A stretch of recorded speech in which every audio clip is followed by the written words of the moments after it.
Silakan Pak Gus Pardi. Terima kasih pimpinan. Assalamualaikum warahmatullahi wabarakatuh. Pimpinan dan anggota balik yang saya hormati, Bapak-bapak narasumber dari ID, PDGI, serta Bapak Ibu dari Adinkes, hadirin dan hadirat yang saya muliakan.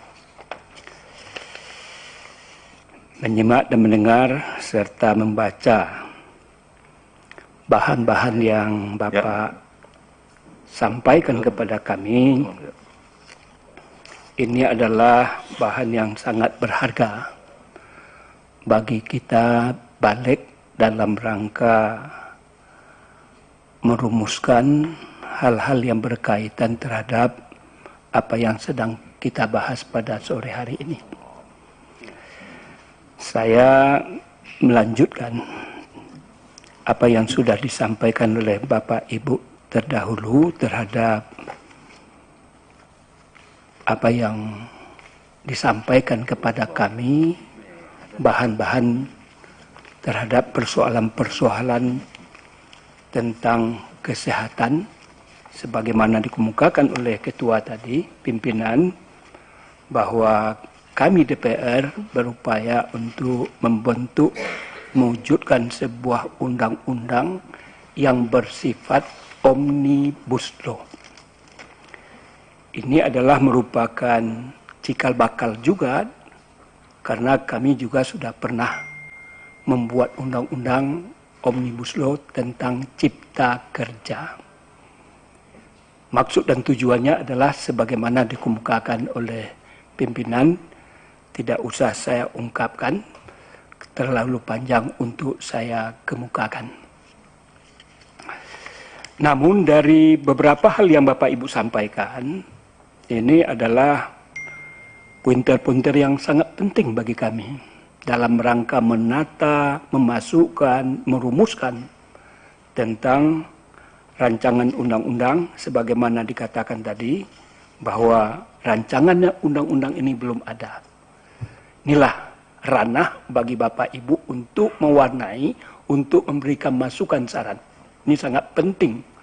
Kami ini adalah lembaga politis, hanya ketok palu, sedangkan sumber-sumber daripada materi-materi yang akan kita rumuskan tentu yang lebih berkompeten tentu dari Bapak Ibu semua.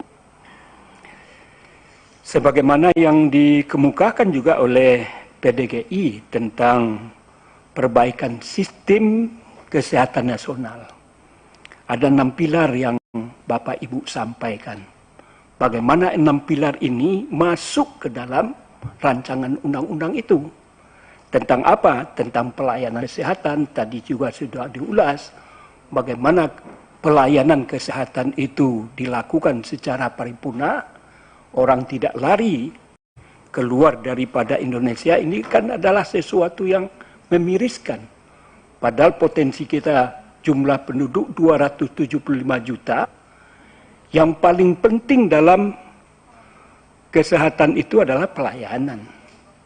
Nah, ini bagaimana Bapak bisa merumuskan berdasarkan pengalaman-pengalaman yang sudah berpuluh tahun kita rasakan, apa yang perlu kita lakukan perbaikan, penyempurnaan terhadap pelayanan itu. Tentu ini sangat kami butuhkan dalam rangka merumuskan di dalam undang-undang itu. Begitu juga tentang tenaga kesehatan. Antara PDGI dengan ID juga sudah mengungkapkan disparitas, kekurangan, dan lain sebagainya. Di mana pada tenaga medis itu lebih banyak menumpuk di Pulau Jawa. Bagaimana ini juga bisa diatur di dalam, apakah di dalam PP berikutnya, tentu tidak mungkin di dalam undang-undang terhadap pengewajawantahan, sehingga kesamaan, keadilan, pemerataan itu betul-betul diatur di dalam peraturan dan perundang-undangan yang berlaku. Begitu juga tentang informasi kesehatan. Jadi ada 6 pilar yang Bapak sampaikan tadi, ini sesuatu yang sangat menurut hemat saya amat-amat penting, tetapi bagaimana mengejawantahkannya di dalam batang tubuh sehingga tidak ada satu pun hal-hal yang itu adalah sesuatu yang prinsip terabaikan ketika kita artikulasikan di dalam bentuk undang-undang ini. Tentu adalah merupakan tugas dan tanggung jawab Bapak-Bapak Ibu semua dalam mewarnai apa yang kita bahas pada hari ini. Begitu juga mengenai alat kesehatan. Mengenai alat kesehatan tentu yang ada yang dipunyai tentu hanya pada misalkan daerah-daerah tertentu, rumah-rumah sakit tertentu, walaupun itu adalah milik pemerintah, tetapi pemerataan ini juga perlu diatur. Sehingga apa? Orang tidak perlu ke Pulau Jawa untuk berobat, orang tidak perlu ke Jakarta dan lain sebagainya. Ini penataan dan aturan-aturan yang semacam ini juga perlu dilakukan, ditata, dan dirumuskan di dalam persoalan-persoalan yang Bapak sampaikan itu.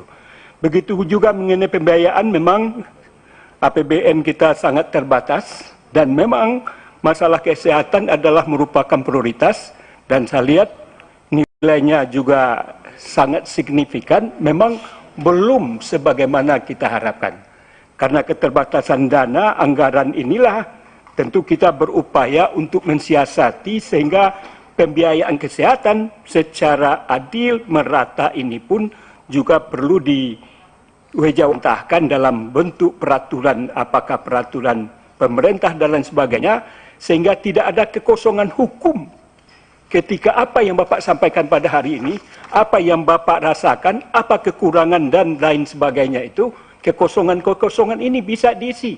Apakah di dalam batang tubuh undang-undang, apa-apa penjelasan ataupun peraturan pemerintah sebagai pendukung terhadap undang-undang yang kita harapkan. Jadi maksud dan tujuan daripada apa yang kita rumuskan pada hari ini adalah tentu kita berharap ke depan ada pembenahan, ada penyempurnaan, ada semacam kewajiban kita bersama bagaimana kesehatan masyarakat betul-betul menjadi perhatian pemerintah, dan itu memang digariskan oleh undang-undang. Jadi saya tidak akan terlalu panjang untuk membahas tentang apa yang Bapak ungkapkan di makalah ini, tetapi saya bisa mencermati sangat luar biasa masukan dan saran yang Bapak sampaikan. Tentu terakhir kami berharap kepada IDI, kepada PGDI, PDGI beserta Adinkes untuk selalu berpartisipasi, melakukan koordinasi, kemudian melakukan pemantauan, dan selalu ikut serta aktif dalam memproses apa yang sedang kita bahas ini. Sehingga warna-warna yang Bapak inginkan, dan sehingga tidak ada semacam a priori dalam menyikapi ini. Jadi hal ini adalah untuk kepentingan masyarakat, untuk kepentingan rakyat, untuk kepentingan kesehatan bersama. Tentu kita sangat welcome terhadap masukan saran, dan tolong selalu kami dipantau, tolong kami selalu diberikan masukan dan saran, sehingga kesempurnaan daripada undang-undang yang akan dirumuskan mudah-mudahan merupakan sesuatu yang merupakan harapan dari masyarakat. Namanya undang-undang pasti ada kurang dan lain sebagainya, ada pro dan kontra, tetapi kita berupaya untuk meminimalisir dari hal-hal yang tidak diinginkan oleh siapapun. Barangkali itu demikian pimpinan, mudah-mudahan ada manfaatnya. Terima kasih. Assalamualaikum warahmatullahi wabarakatuh. Waalaikumsalam.